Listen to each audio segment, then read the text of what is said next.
E aí, pessoal, tudo bem com vocês? Agora mais uma questão da Unicamp 2021 de biologia aqui. Na Unicamp 2021, lembrando, teve dois modelos de prova, né? Essa prova aqui pertence à parte das biológicas, quem fez para a área de saúde, biologia, tá bom? Olha lá. Plantas são organismos que interferem na composição da atmosfera e regulam o ciclo de carbono em nosso planeta, permitindo a vida como a conhecemos. Enquanto a parte aérea das plantas está exposta a variações de intensidade luminosa, as raízes têm íntimo contato com o solo, fonte de nutrientes essenciais ao seu desenvolvimento. Considerando a figura a seguir e a biologia de uma planta terrestre mesófila na ausência de luz, assinale a alternativa que identifica corretamente as moléculas nas posições numeradas. As setas indicam o sentido do movimento das moléculas. E aqui eu tenho um esquema de uma planta com os números 1, 2, 3 e 4 e as setas indicando, e abaixo as alternativas, tá bom? Então vamos lá, só porque eu vou subir um pouquinho aqui. Então as alternativas 1 e 2, elas envolvem absorção ou liberação de oxigênio e gás carbônico, e as 3 e 4, o transporte aí de amido, sacarose e nitrogênio. Tá bom, então olha só, a primeira coisa que a gente tem que prestar muita atenção nessa questão é isto daqui, pessoal. A planta está na ausência de luz. Se está na ausência de luz, significa o quê? Que ela não faz a fase clara da fotossíntese, tá bom? Então, a fotossíntese, muitos alunos aí, quem está mais com dúvida em relação a esse assunto, a fotossíntese, os alunos acabam assumindo que precisa de luz para ocorrer. Completamente. Não está tudo errado isso. Mas a fotossíntese é dividida em duas etapas, a fase clara e a fase escura, tá? Em partes diferentes do cloroplasto, perdão, e a gente precisa distinguir bem essa diferença. A fase clara, que é a primeira fase, ela vai depender diretamente da luz solar.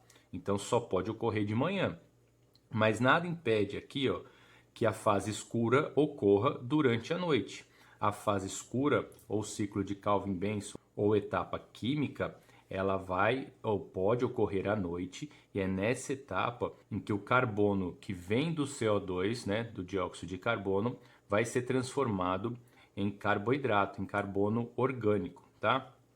Para ocorrer essa fase escura, eu preciso da energia decorrente da fase clara. Aqui eu não vou me estender muito sobre as etapas da fotossíntese, mas é muito importante que o aluno saiba, tá? Saiba da reação completa, da reação balanceada, e também algo que eu cobro muito dos meus alunos, saiba em quais etapas participam cada componente da reação química, né?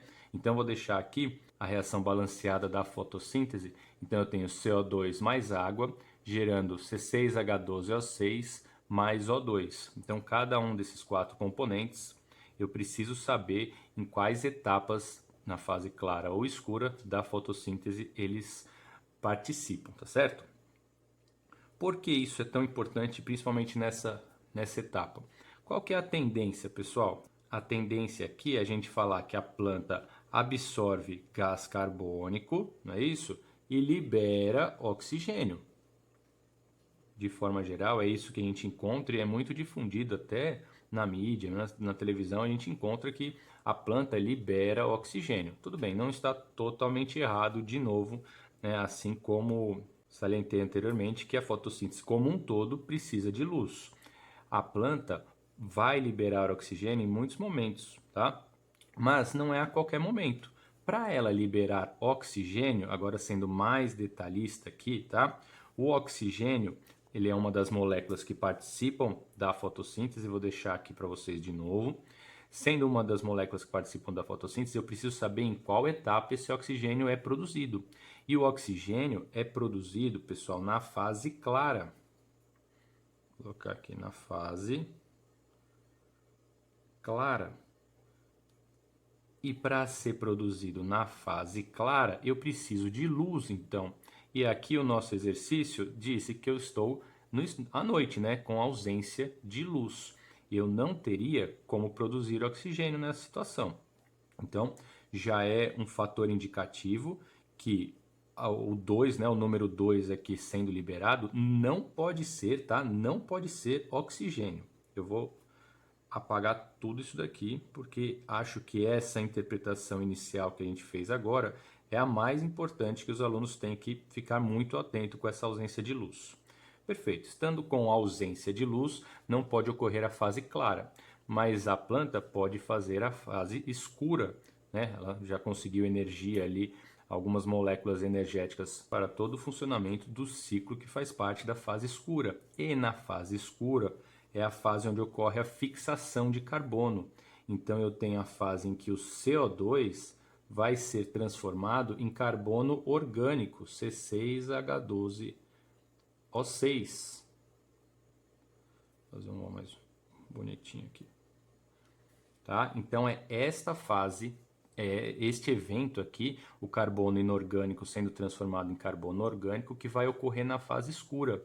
Então esta nossa planta aqui, ela está usando o CO2, mas não liberando O2, tá? Ainda temos mais uma coisa a ser considerada, importantíssima aqui. As plantas, elas assim como nós, elas têm mitocôndria e fazem a respiração aeróbica. Sendo assim, elas, como a gente, elas utilizam o oxigênio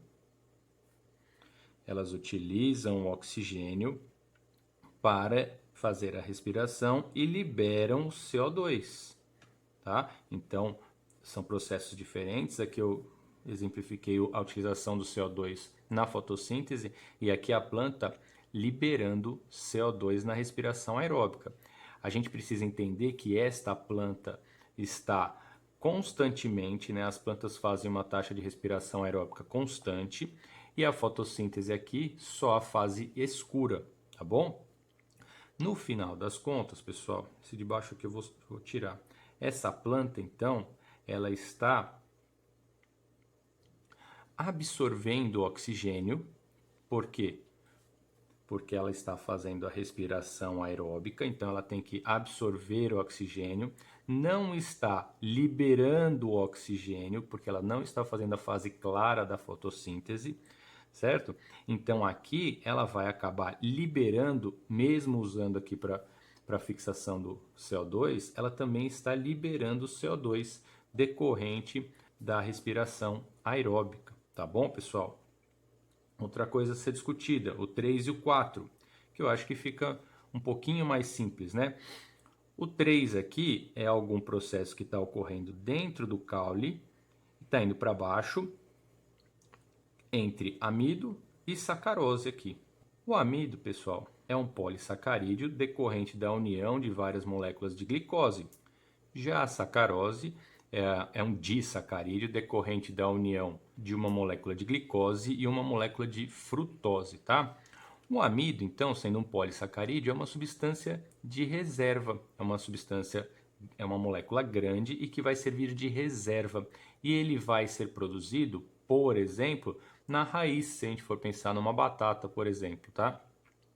Então, a sacarose, que é a nossa opção correta, a sacarose vai ser produzida ali nas folhas, vai se deslocar pelo caule para ser transformada em amido lá na raiz, tá? Então a gente fica com a opção 3, sacarose.